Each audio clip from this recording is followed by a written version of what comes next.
전민수님, 네, 확실히 눈이 안 오니까는 많이 오시네요. 어제 한 10분 오셨는데 제가 어제 10분 오신 분한테 승질을 냈습니다. 이렇게 눈이 오는 날 왜 이렇게 성당을 오시려고 그렇게 하셨냐고, 위험하게. 네, 오늘은 조금 눈이 녹아서 오실만 하셨죠? 이게 좀 그리웠어요. 어제는 뭐 하셨죠? 그러면 다들 꼭 입을 꾹 다물고. 네, 오늘은 또 인원이 많으시니까 대답해 주시는 분도 많고 힘이 되네요. 여러분들 혹시 영생을 사는 법 아시나요? 그거 알면 뭐 다 오래 살겠죠?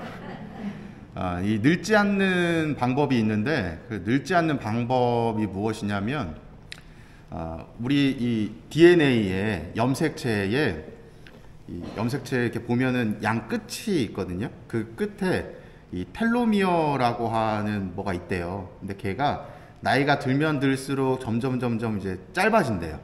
그래서 몸이 노화가 된다고 이야기를 합니다.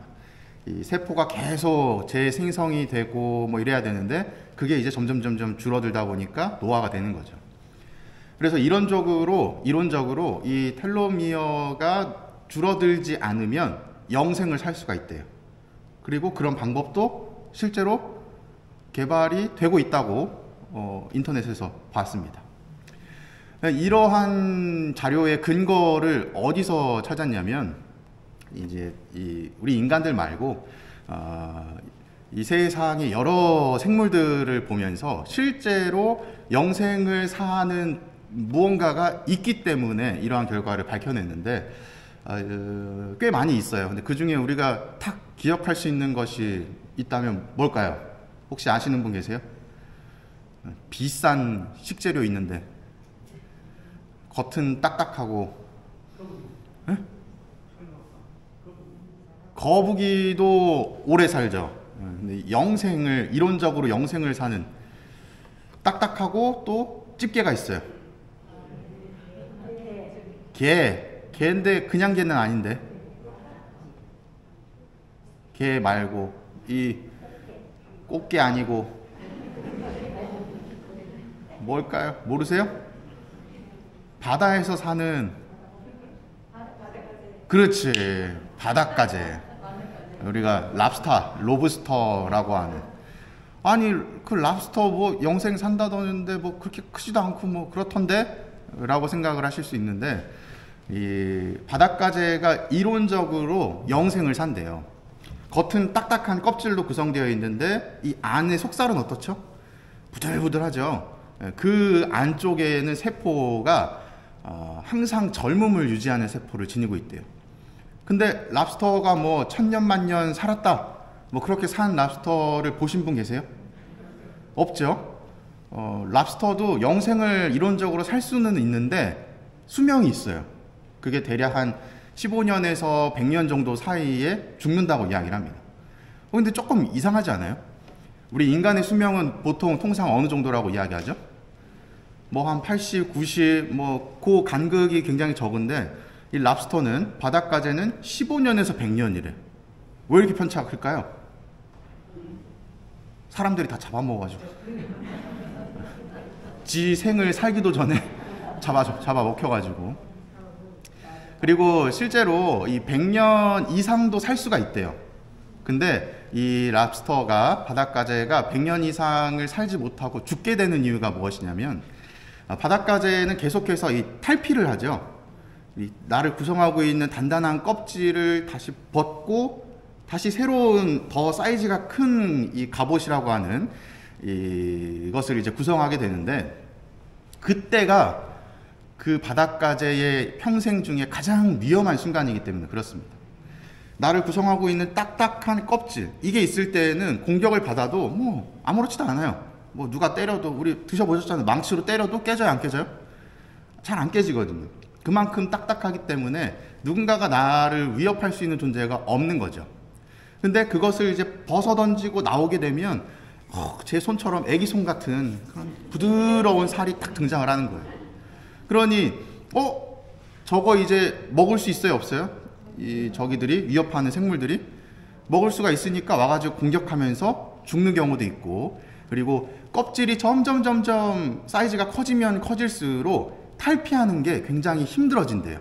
너무 두껍기 때문에 내 몸이 이제 안 빠져나오는 거죠. 그래서 죽게 되는 경우들이 굉장히 많다라고 이야기를 합니다. 이론적으로는 영생을 살 수 있지만 그 현실적인 어려움, 나를 구성하고 있는 이 갑옷 때문에 생을 달리하는 경우를 보게 되는 거죠. 이 모습을 보면서 또 이 직업병이 발동을 해서 여기서 이제 이걸로 무슨 얘기를 또 할 수 있을까 고민을 했는데 오늘 복음이 탁 걸렸어요. 오늘 보면 마테오복음에 이 무거운 짐을 진 자는 모두 나에게 오라, 나의 멍에를 지어라 라고 이야기를 하잖아요. 이 유다인들에게 멍에라고 표현되는 것은 이 율법을 뜻합니다. 우리의 삶을 규정 짓는 것들. 근데 예수님께서는 그 율법을 벗어 던지고 나를 따르라고 이야기를 하잖아요. 그게 이 바닷가재가 탈피하는 과정과 똑같다는 생각이 들었어요. 내가 고집스럽게 나의 주관과 가치관을 구성하고 있을 때에는 남들이 뭐라고 해도 내가 어떻게 해요? 다 이겨내죠. 다 반사시켜버려요. 튕겨내버려. 너는 떠들어라. 나는 이러고 있을 거다. 근데 이 과정을, 이 나를 구성하고 있는 이 딱딱한 이 껍질을 벗어 던지지 않으면 내가 성장할 수 있나요, 없나요? 성장할 수가 없어요. 더 큰 사이즈로 더 오랜 시간을 살려면 이 껍질을 벗어 던지고 약해지는 순간을 맞이하게 됩니다. 그리고 다시 더 커지게 되죠. 이처럼 우리가 성장하기 위해서는 나를 구성하고 있는 나의 가치관들, 나의 어떤 편협한 사고들, 나의 안 좋은 습관들, 이런 부분들을 계속해서 버리는 과정을 연습을 해야 돼요. 그래야만 내가 성장할 수 있는 것이죠. 이렇게 성장을 할 때에는 항상 위협적인 순간이 다가옵니다. 그것이 바로 탈피를 하는 과정과 또 약해진 순간이죠. 일생일대에 약해진 이 순간에 누구에게도 의지할 수 없는 이 모습, 그 모습 안에 우리는 무엇을 의지하면서 더 성장한 나를 찾아야 되는가? 나의 고집스러운 아집들을 구성하는 그러한 모습으로 다시금 갑옷을 만드는 것이 아니라 하느님의 뜻에 맞는 모습으로 나의 외피를 더 단단하게 굳힌다면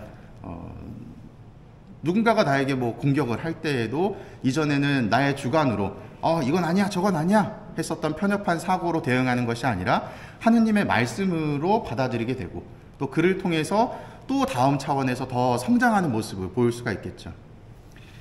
우리는 계속해서 이 뭐 영생 혹은 뭐 더 나은 삶을 위해서 노력하면서 살아가게 되는데 이 반복되는 이 과정들이 있어야 될 것 같아요. 어떤 과정? 나를 내려놓고 나의 좋지 않은 부분들을 버리는 과정. 이 과정을 통해서 더 성장할 수 있을 것 같습니다. 우리를 구성하고 있는 다양한 것들이 분명 존재하실 텐데 뭐 좋은 모습들도 있으실 거고 좋은 모습은 당연히 챙겨가야 되겠지만 좋지 않은 모습들을 가지고 있는 부분들이 있다면 이번 대림 시기 동안에 과감하게 좀 벗어 던지고 나의 이 속살을 좀 하느님께 내어 보이고 또 그를 통해서 하느님께서 나를 돌봐주실 수 있는 그런 모습을 보이시면 좋을 것 같습니다. 사랑합니다.